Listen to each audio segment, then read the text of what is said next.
ऐसी नींव डालेगा जिससे न सिर्फ हमारा जीवन बल्कि पूरा समाज महक उठेगा। तो चलिए देखते हैं हमारी नाटिका जिसका नाम है आइए दृष्टिकोण बदले। Let's change the attitude.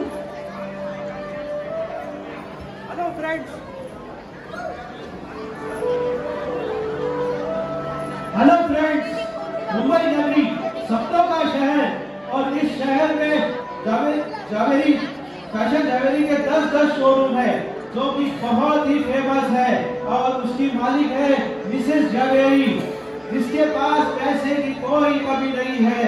भाई बहन बच्चे सब वेल सेटल्ड है और ये सारी जिम्मेदारियों से मुक्त है, लेकिन इतनी रात को सोने की बजाय कुछ सोच में डूबी हुई है और इधर उधर चक्कर लगा रही है। देखते हैं क्यों।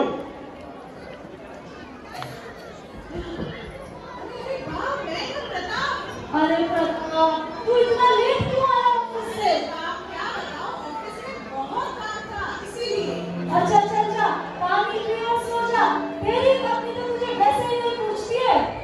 अरे माँ, आप ऐसे क्यों बोलते हो? अच्छा बाबा, सॉरी। अरे हाँ, मेरे हाथ में क्या है? ये क्या है भाई? हमारे डिपार्टमेंटल स्टोर का ग्राउंड प्लान है। मैंने वहाँ प्रॉपर रिसर्च किया है। वहाँ उस जगह एक भी डिपार्टमेंटल स्टोर नहीं है। देखो, आप सोचो अगर वहाँ हमारा जावेरी डिपार्टमेंटल स्टोर खुलेगा तो आप सोचो आपको मुनाफा ही मुनाफा होगा। मुनाफा ही मुनाफा। अरे क्या हुआ, आप सब कंफ्यूज हो गए। बात एक्चुअली यह है कि मिस जावेरी ने कई वर्षों पहले एक जमीन खरीदी थी और समय के साथ उस जमीन के भाव 10 गुना हो गए हैं और जो भाई बहन बच्चे इनकी तरफ देखते भी नहीं थे आज इनके आगे पीछे चक्कर काट रहे हैं। और ये है इनका बड़ा बेटा प्रताप जो उस जमीन पे एक डिपार्टमेंटल स्टोर बनाना चाहता है। मैंने कह दिया यहाँ खुलेगा तो सिर्फ डिपार्टमेंटल स्टोर ही खुलेगा इस जमीन पर। अच्छा तभी आती है प्रताप की पत्नी अल्पना। बाबा, मैं क्या कहती हूँ, अपने को नया रेस्टोरेंट बनाना चाहिए, चटोरी रेस्टोरेंट। तभी छोटा बेटा शैलेश आता है। हाँ बेटा। अरे बाबू, हमारी जोड़ी को ना गाँव में अन्नशाला ही बनानी चाहिए। अन्नशाला अंधे बच्चों के लिए। अन्नशाला, सरस विचार। तभी आती है शैलेश की पत्नी भावना। नो, तुम सबके आइडियाज थर्ड क्लास है। मैं क्या कहती हूँ, अपन को यहाँ बुटीक खोलना चाहिए, Bhavna boutique. Oh, I think Zaveri boutique. वैसे भी आजकल लोगों को कपड़ों का बहुत शौक है।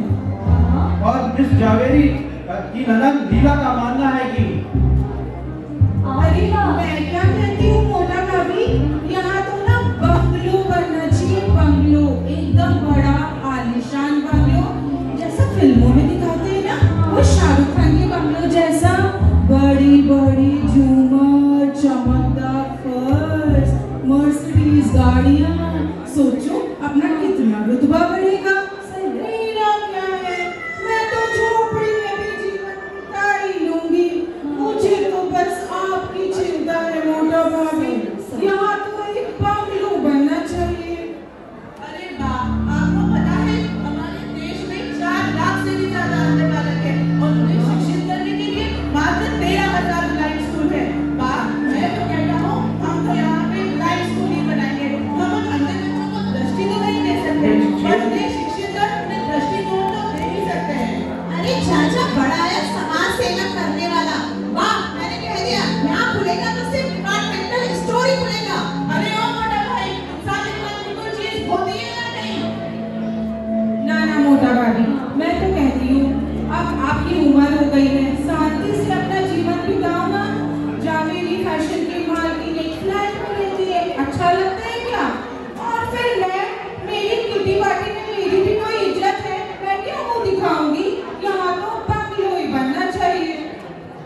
Departmental store.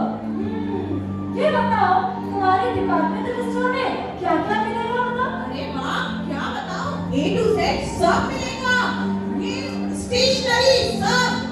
जो बाप भाई एक लेके आएगा और 10 लेके जाएगा।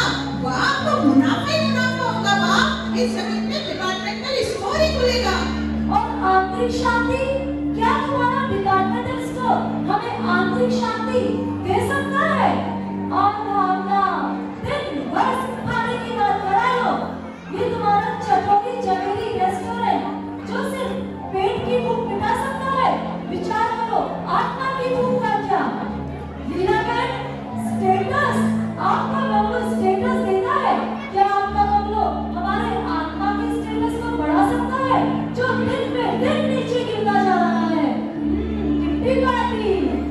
अरे बेटा आओ, तुम्हारी अंधशाला विचार तो बहुत ही अच्छा है। अंधे बच्चों के लिए स्कूल जो अंधे बच्चों को एजुकेट करेगा, लेकिन जिन लोगों की आंखों पर स्वार्थ और मोह की पट्टी लगी है, क्या तुमने सोचा है तुम्हारा ये स्कूल उन लोगों को एजुकेट कर सकता है? क्या उन लोगों को मार्गदर्शन दे सकता है?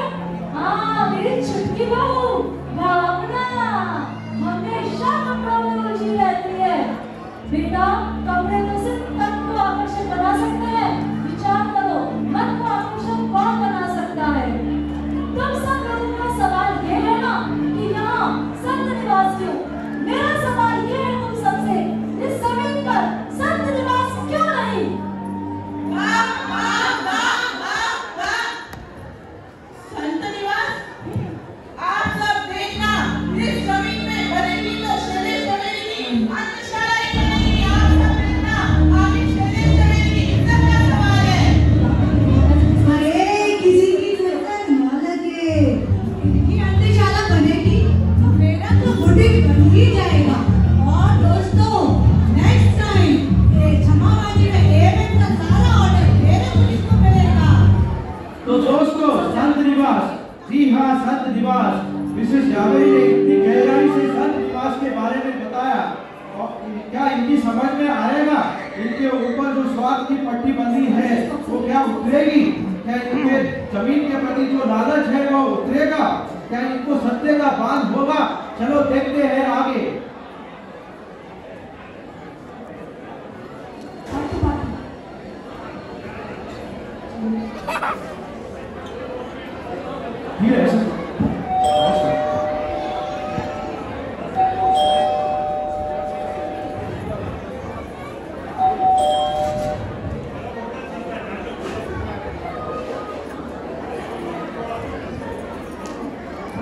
अरे अरे निशा,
क्यों आप दरवाजा नहीं खोल सकते क्या? मेरा मान चल रहा है, खेल रहा हूँ। मुझे कुछ समझ नहीं रहा, नहीं तो क्या? अरे क्या हुआ? मम्मी, पापा को बोलो कि मेरा फोन वापस दे, मैं उसमें खेल रहा हूँ, मेरा मान चल रहा है। तुम्हारे बैग में तो ऐसे कितना थी? ये क्या किया आपने? मेरा काम तोड़ दिया। मैं खेल रहा था इसमें, मेरा मान चल रहा था।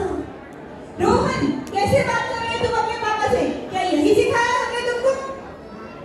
रखो अपना फोन अपने पास, बड़े आए।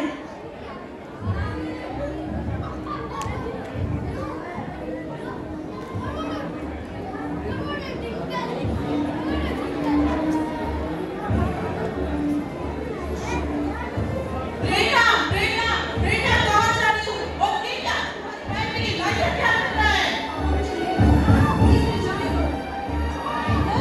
क्या तुमने सिगरेट पीने शुरू कर दिया क्या?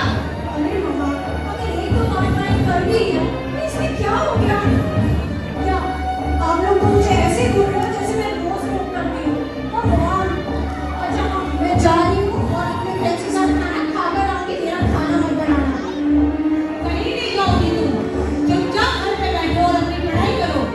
भगवान, चिल मम्मा, आप जब देखो मेरे पीछे पड़ी रहती हो। मुझे कितना लेट हो गया ऑलरेडी आपकी वजह से। मैं जा रही हूँ और आप पापा की तरह अब मेरा सर पर खाने लग जाना। कहाँ जा रही हो? क्यों जा रही हो? किसके साथ जा रही हो? कब तक आओगी? रोना गर्ल ना। मैं जा रही हूँ और लास्ट बार पापा के लिए मुझे बार-बार फोन करके परेशान बिल्कुल मत करना। चलो बाय।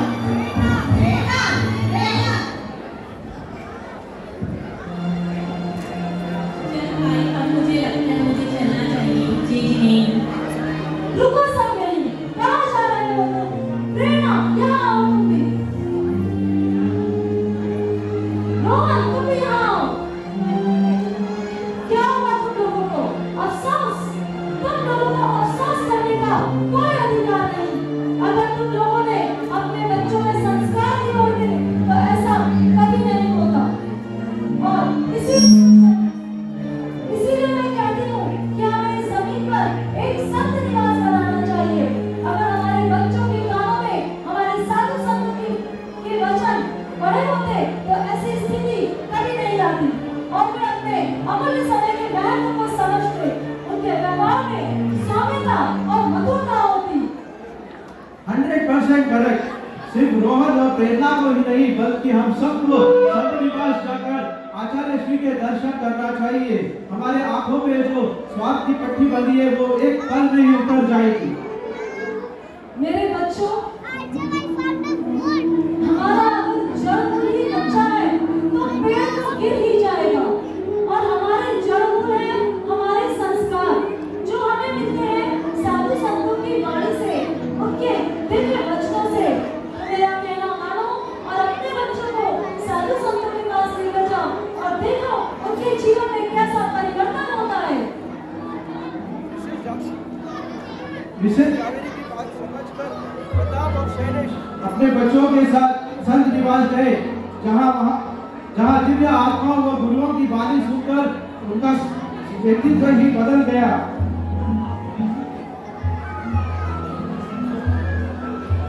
अब मुझे समझ में आया कि ये जो हॉस्पिटल, कॉलेज, धर्मशालाओं के लिए जो हम दान देते हैं, पशुओं के लिए जो हम गौशालाएं बनाते हैं, ये बहुत बेहतरीन कार्य है। लेकिन ऋषभ, मोटा भाभी ने बिल्कुल सही कहा है कि अगर हमारा जड़मूल ही अच्छा नहीं होगा, मजबूत नहीं होगा, तो हमारा भविष्य कैसे अच्छा बनेगा। संतों की वाणी, गुरुओं का संदेश, यही तो हमारा असली जड़मूल है, जिससे हमारा भविष्य भी बहुत अच्छा बनेगा। हॉस्पिटल पीड़ा से तो मुक्ति दे सकता है, लेकिन साधु संतों की वाणी से मिला ज्ञान हमें पाप से मुक्ति दिलाता है। स्कूल और कॉलेज में भौतिक शिक्षा तो प्रदान कर सकते हैं, लेकिन साधु संत के दिव्य वचन हमें सच्चा ज्ञानी बनाते हैं। कला शरीर को शरण देती है, लेकिन साधु संतों की वाणी हमारी आत्मा को शरण देती है। तो चलिए अपना दृष्टिकोण बदले। बच्चों, साधु संत को सानिध्य दे, बच्चों को साधु संत का सानिध्य दे और संस्कारों की नींव रखे। So